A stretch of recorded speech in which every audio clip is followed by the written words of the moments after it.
This video is brought to you by the Artisan Classic Slim, the handmade yet affordable fountain pen. Click the link in the description to get 10% off your order. So this week I want to talk about something that I've been asked about a lot over the past couple of years, and I've talked about it before in comments before, but I think it's something that I should probably make a video on because I get asked about it a lot. Now the thing that I'm asked about is regarding fountain pens. Believe it or not, but not just any fountain pens.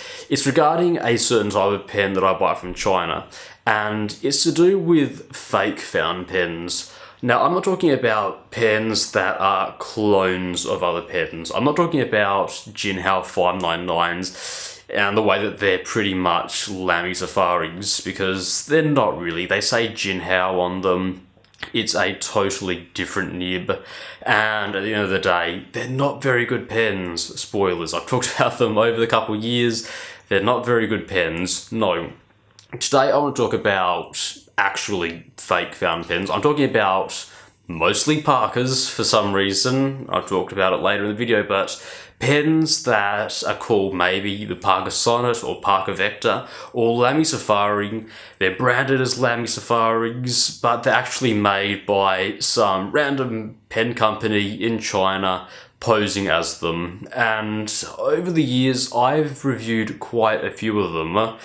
They're mostly Parkers, actually. I was going to get a Mont Blanc, but they were stripped off AliExpress before I had the chance to buy them.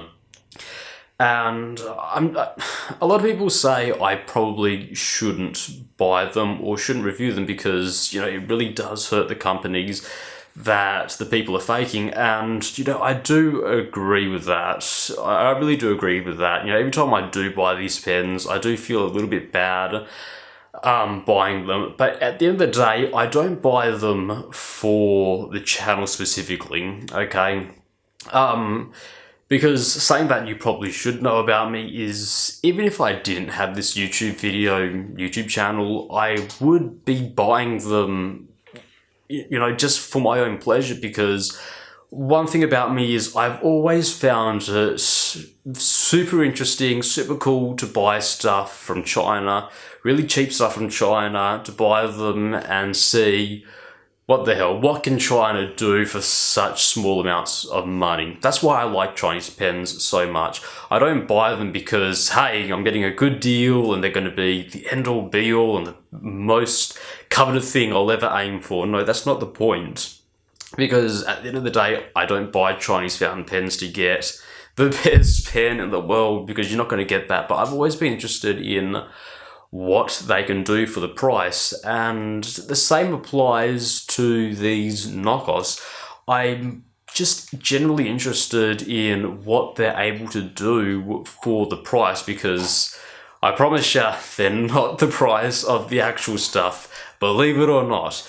Except for some of the Lamys that I've been tempted to buy, they're actually pretty close in terms of pricing, which is a little bit odd, but especially the Parkers. A Parker Sonnet will run you, 150 plus in Australia. You're going to be buying them for less than $10 on AliExpress.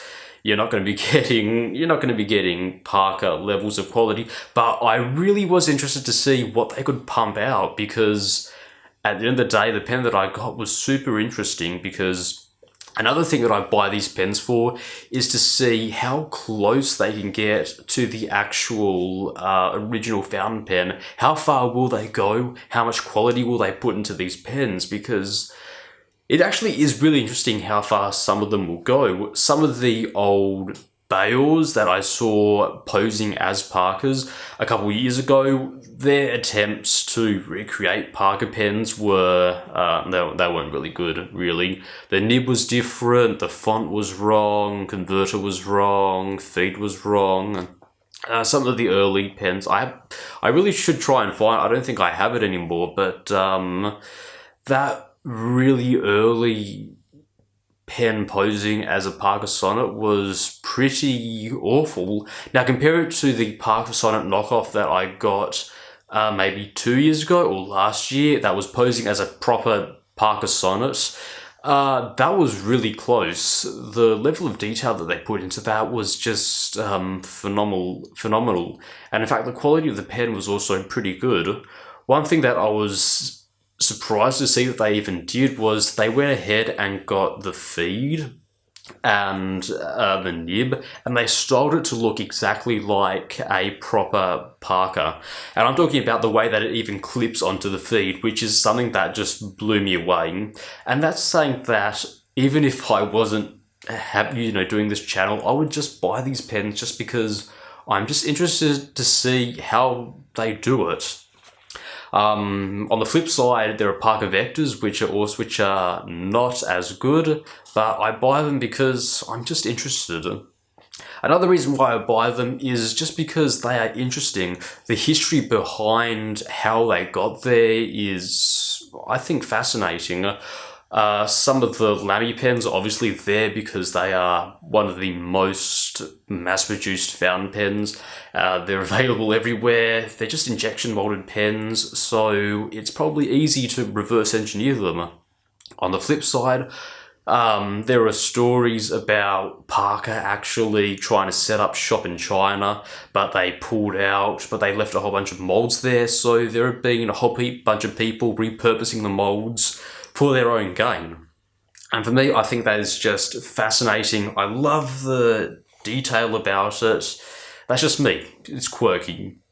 One thing I don't buy them for, though, is to get a good pen. Like I said before, at the end of the day, while they do look like Parkers, they might have been made using Parker level, molds, but at the end of the day, you're not going to be getting Parker level pens. I don't buy them to get the end all be all, nor do I buy them to get a pen to show off with. There are Montblancs online. I know you can find them. I do struggle in finding them, but I don't buy them to show off. I think that would be a little bit silly. And considering that most people I know couldn't give a damn or don't even know what Montblanc is, I mean, what do I expect to gain from it? To them, it's just a pen with a funny little star on the top. I don't think they'd care that much. And to be fair, I don't have pens for that reason. I have pens because I genuinely love writing. So that is not what I buy these pens for. Now, in terms of fakes, another reason why I do buy them is to show people how they differ from the genuine thing. And as someone who has gotten burned before on some other fake things, not fountain pens, I do find it very helpful to see when things are real and when things are fake and what to spot for. I wish I had that when I was buying stuff. What was I buying? Shoes or something. And I was going to buy them, but obviously didn't because they were fakes. I think stuff like this is very helpful. And hopefully some people have gotten saved because of what I'm doing. Though, at the end of the day, if you are buying a Parker Sonnet for $2, yeah, about that. Yeah, but now the question that everyone wants, am I endorsing these manufacturers? And the answer is no, I don't endorse it at all. At the end of the day, what they're doing is wrong. And I, of course, say with all, my influence, that you probably shouldn't be buying them. I buy them because they're interesting and I hope to put them on my channel, but really it isn't a good thing. But at the end of the day, you're free to make your own decisions about purchasing them. Yeah, hope that all makes sense. And with that, thank you very much for watching.